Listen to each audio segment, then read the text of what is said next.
का आपने वो माझी वाला किस्सा सुना होगा कि एक आदमी ने अकेले ही अपने दम पे पहाड़ खोद के एक लंबी सड़क बना दी थी बिना किसी प्रकार की सहायता से। कहानी का मतलब ये था कि आदमी अगर इरादा ठान ले तो कुछ भी कर सकता है। इरादा ठानने की बारी आती है तो किशन बिहार में मिथिली ब्राह्मण समाज सभा ने कुछ समय पहले ये फैसला किया कि हम किशन बिहार में परशुराम भवन बनाएंगे। दर्शकों, थोड़ी देर में मैं आपको दृश्य दिखाने वाला हूं। एक लंबा बहुमंजिला बड़ा शानदार भव्य ऊंची इमारत थोड़े ही समय के मेहनत के बाद में एकजुट होकर ब्राह्मण समाज ने मैथिली ब्राह्मण समाज ने खड़ी भी कर दी। मैं साथ में भी मौजूद है। इसी सिलसिले में जो कार्यक्रम के होने वाले वो बताने जा रहा है। उदयवीर शर्मा जी मौजूद है जो इसकी रूपरेखा बताने जा रहे हैं। जी, शुरुआत में बताइए उदयवीर जी। ये श्रीमद मैथिली ब्राह्मण सभा कृष्ण विहार का प्लॉट लिया था हमने 2004 में 400 गज का। अच्छा। और उसके बाद कुछ दिन के लिए हम बीच में रुक गए, लेकिन बाद में निर्णय लिया गया कि इस भवन को बनाया जाए। तो परशुराम भवन बनाने का निर्णय लिया गया और उसमें 25 मई और 2023 को उसका उद्घाटन हुआ, नींव का उद्घाटन हुआ, भवन निर्माण का उद्घाटन कराया गया। उसके बाद निरंतर उसमें काम जारी है और अभी तक 2 लेंटर पड़ चुके हैं। 400 गज एरिया है और समाज का काम है, तो समाज के काम में थोड़ी मुश्किलें तो आती हैं क्योंकि पब्लिक का पैसा लगा होता है उसमें। तो कुछ धीरे धीरे काम उसका चल रहा है। अभी उसमें फर्श डाला जा रहा है। उसके बाद फिर एक निर्णय लिया गया, अभी कुछ दिन पहले, करीब 1 हफ्ते पहले एक निर्णय लिया गया कि इसमें परशुराम भवन में कथा कराई जाए, श्रीमद भागवत कथा सप्ताह करा जाए। तो उसके बाद हमारे वीरेंद्र सांडिल्य जी अध्यक्ष हैं श्रीमद मैथिली ब्राह्मण सभा दिल्ली प्रदेश के। तो उन्होंने ये आनंद फानंद में निर्णय लिया। बुलाने के बाद वो तुरंत ही फैसला करा गया कि कथा अवश्य करानी चाहिए। तो उस कथा को कराने के लिए सभी हम इकट्ठे हुए और आज वो फल है हमारे पास कि आज हम उसके उपलक्ष्य में सारे इकट्ठे हैं। तो अब ये मतलब भूमिका बनाई जा रही है कि किस तरह से कथा का आयोजन किया जाए। और कथा का आयोजन चलेगा हमारा 5 अक्टूबर से 11 अक्टूबर तक। कथा का समापन 11 अक्टूबर को है और उसके 12 अक्टूबर को सुबह हवन, उसके बाद भंडारा, उसके बाद सारा कथा का समापन हो जाएगा। और आगे धर्मशाला का जो भवन निर्माण का कार्य वो चल रहा है, तो अभी और हमें ऊपर ले जाने का कार्यक्रम है हमारा। बाकी देखो, ये पब्लिक के हिसाब से जो भी जैसे भी हमारे पास पैसा इकट्ठा होगा हम निरंतर काम करते जाएंगे। समय लगा और सिर्फ मैथिली ब्राह्मण लोगों के सहयोग से बनी और लेके दी।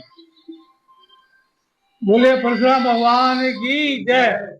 ये हमारा परशुराम भवन जो बन रहा है सभी के सहयोग से बन रहा है और अभी इसमें टाइम लगेगा। ये नहीं है ब्राह्मण सभा ही इसमें पैसा लगाएगा, हम और अन्य से भी पैसा ले सकते हैं, सभी से पैसा ले सकते हैं, सभी के सहयोग से बनेगा। और इसमें परशुराम भवन में श्रीमद भगवत कथा का आयोजन रखा गया है। 5 अक्टूबर से प्रारंभ होगी और 12 अक्टूबर तक चलेगी और लास्ट वाले 12 अक्टूबर को इसमें अभी भाई साहब ने बताया था यज्ञ होने के बाद में, हवन होने के बाद में भंडारे की व्यवस्था की गई है। और ये परशुराम भवन का निर्माण निरंतर चलता रहेगा और ये सभी के सहयोग से बनेगा। बोलिए सत्यदेव महाराज की, परशुराम भगवान की जय। शुरू करी जाएंगी। भवन 3 मंजिल बनाने का इरादा है और गतिविधियां तो समय के हिसाब से ली जाएंगी। बाकी पैसा जो हम ले रहे हैं वो ब्राह्मण समाज से ही ले रहे हैं, बाकी अन्य किसी से नहीं ले रहे। पहले अपने विषय में बताएं और फिर जो कार्यक्रम होने वाला है 5 दिवसीय, 7 दिवसीय, 8 दिवसीय, उसके विषय में बताएं। श्रीमद भागवत कथा परशुराम भवन कृष्ण विहार में 5 अक्टूबर से होगी और 11 अक्टूबर तक चलेगी। 12 तारीख को जैसा प्रधान जी ने बताया अभी भंडारा और हवन और भंडारा होगा। और ये हमारे दिल्ली प्रदेश मैथिली ब्राह्मण सभा के जो अध्यक्ष वीरेंद्र सांडिल्य जी और सहयोगी हमारे कृष्ण विहार परशुराम भवन वाले सभी लोग मिलजुल कर कराए, सभी का सहयोग रहेगा। जी हैं दर्शकों, आप देख लीजिए आज से 10 साल पहले ये बिल्कुल अंग्रेजों जैसे गोरे चिट्टे थे। परशुराम भवन को बनाने में धूप में खड़े खड़े में बेचारों ने कितना परिश्रम करा है, इनकी शक्ल बता रही है। इतना मेहनत, कितना प्रयत्न करने के बाद अब जो वसूली हुई है कि कम से कम भवन बन के तैयार हुआ है, उससे प्रसन्नता प्रकट। पहली बात तो बड़ी स्पष्ट कर दूं मैं, इस भवन बनाने में मुझे कोई तकलीफ या किसी तरह का कोई अच्छा, योगदान नहीं है। पैसे हमारी पूरी टीम है, उदयवीर जी के नेतृत्व में काम कर रही है। जी जी। और उदयवीर जी यहाँ इसको कब्जे करने में कम से कम 2 करोड़ रुपए का प्रोजेक्ट है ये। अच्छा, और 2 करोड़ रुपए मैं समझता हूँ तीसरा जो हमारा टारगेट है 3 लैंडर डालने का, बहुत जल्दी हो जाएगा। अच्छा। पैसे 2 की तो करोड़ रुपए कोई इकट्ठा करने में कोई खास परेशानी पैसे की तो कोई दिक्कत आती नहीं, हमें कभी नहीं आई। 50 साल से मेरा सामाजिक जीवन है, 50 साल के जीवन में इतने बड़े बड़े कार्यक्रम में पैसे की कभी दिक्कत नहीं आती। जी जी। और मैं अभी भी आशा करता हूँ कि इसमें कथा के माध्यम से मैं समझता हूँ कम से कम 5-6 लाख रुपए हम जो ना वैसे। चटन जी, ये बात कहाँ तक सच है कि कंझावला से लेके और आगे पुलिस लाइन कॉलोनी में 4 गज का भवन सिर्फ आप ही के पास मौजूद है? हाँ, ये बात बिल्कुल सत्य है। परशुराम भवन के नाम से, और परशुराम भवन किशन विहार में बन रहा है, आसपास के क्षेत्र में नहीं है। और ये 400 गज का जो निर्माण है, ये भी बिल्कुल सत्य है कि ये बन रहा है। इतना भव्य कोशिश हमारी हमारी पूरी टीम है, जैसे उदय जी में काम कर रही है। और हमारा ये प्रयास है कि ये भवन को आसपास लोग देखें, क्योंकि ये हमने कोई परशुराम भवन कृष्ण विहार में है। और आप कार्ड के माध्यम से अगर देखेंगे तो कहीं भी इसमें हमारी समिति काम करी, किसी को इसमें ये नहीं होता कि मैं काम कर रहा हूँ या वो काम कर रहा है। इस तरह से एक टीम वर्क है। और आज अगर मैं बड़े गर्व से कह सकता हूँ, अगर ये कोई काम हो रहा है तो टीम वर्क के वजह से हो रहा है। ठीक है, 5 अक्टूबर वाले कार्यक्रम के विषय में दर्शकों को बताएं। 5 अक्टूबर वाले कार्यक्रम के विषय में दर्शकों 5 अक्टूबर को जो कार्यक्रम है, ये परशुराम भवन में श्रीमद् भागवत कथा का कार्यक्रम मेरा अपना ही प्रेरणा था, तभी मैं इसको कार्य को करूं। और ये हमारे जो रसिक नित्यानंद जी महाराज हैं, ये हमारे समाज से हैं, मैं ब्राह्मण हैं। और इनका ये दूसरा कार्यक्रम बहुत ही अच्छी कथा वाचक हैं, भागवत कथाचार्य हैं। और साथ ही हमारे 2 बच्चे हैं समाज के, जो आचार्य का और दूसरा कार्य कर रहे हैं। दूसरा यह है कि 5 तारीख से हम शुरू कर रहे हैं इस कथा को, और 5 तारीख शुरू करने के बाद 6 तारीख को हमने एक मेडिकल कैंप का भी आयोजन इसमें किया है। जी। अच्छा, मेडिकल कैंप के बारे में आपने धार्मिक आयोजन करा, ये तो इन्होंने भी बहुत ज्यादा भरसक प्रयास करा इस आलीशान भवन को खड़ा करने में। प्रोग्राम के विषय में बताइए, कैसा प्रतीत हो रहा है जब इतने महीनों मेहनत के बाद में आज ये 2 मंजिला भवन खड़ा हो गया है? बड़ा हर्ष का, बड़ा आनंद का महसूस हो रहा है, आनंद महसूस हो रहा है कि हम इतना बड़ा भवन बनाने के बाद, इतना बड़ा भवन बनाने के बाद हम जो है ना कोई ना एक धार्मिक आयोजन कर पा रहे हैं।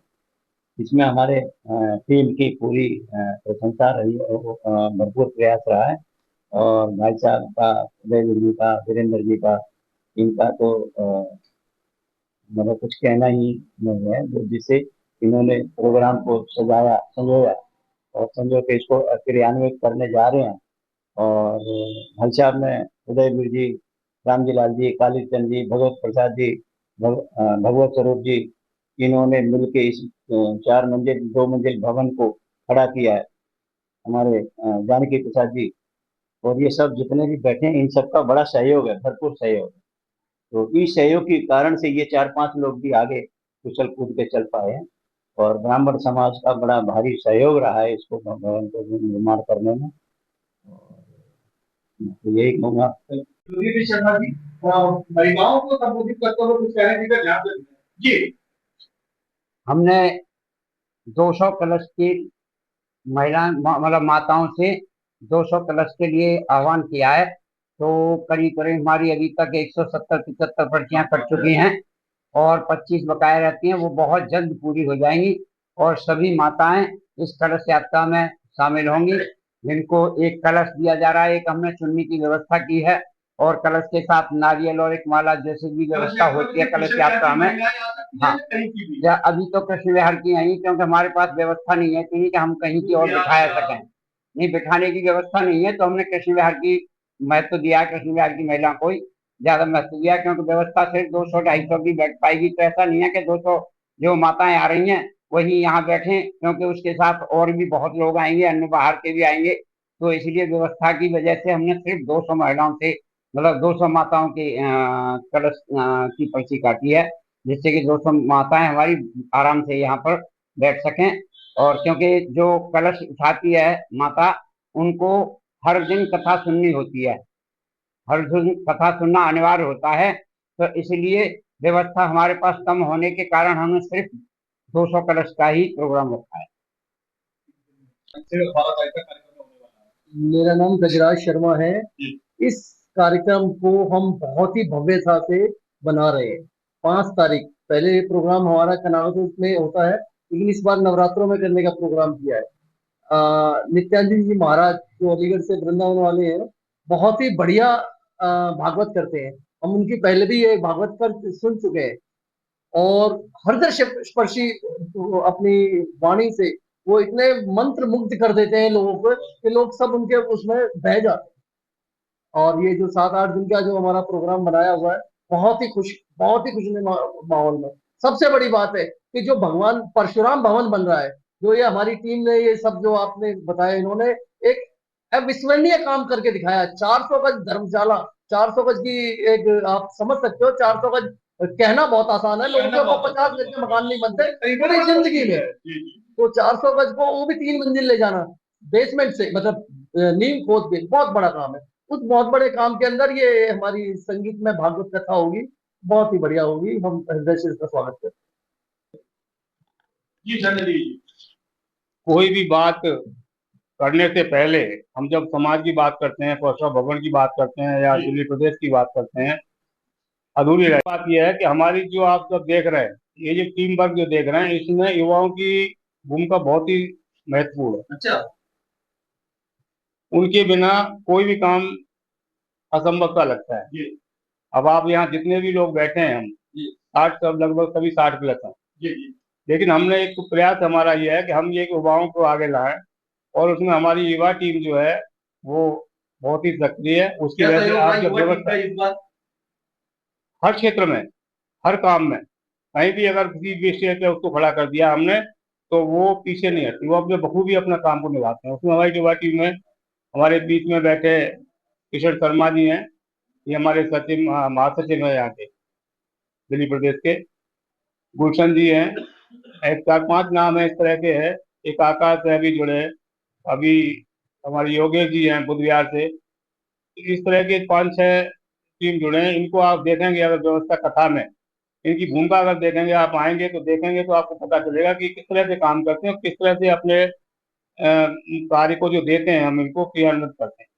वीरेंद्र जी, युवाओं की और सीनियर सिटीजन की तो आपने बात करी, तो तारीफ करी, हम ये देख रहे हैं कि बहुत सारी महिलाओं का नाम भी शामिल है।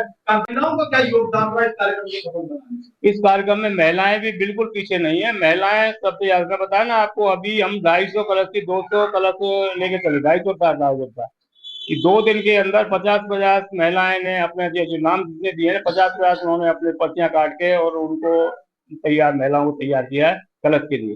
केवल 2-3 दिन का समय है। इनकी भूमिका बहुत महत्वपूर्ण है। और आप जब कलश यात्रा में देखेंगे तो इनका जब कलश यात्रा निकलेगी तो ये सबसे मतलब एक लगेगा कि आपको हाँ भी कलश यात्रा हुए, और कथा को बहुत ही सुचारू रूप से सुनने में और देखने में इनकी बहुत ही महत्वपूर्ण भूमिका रहेगी।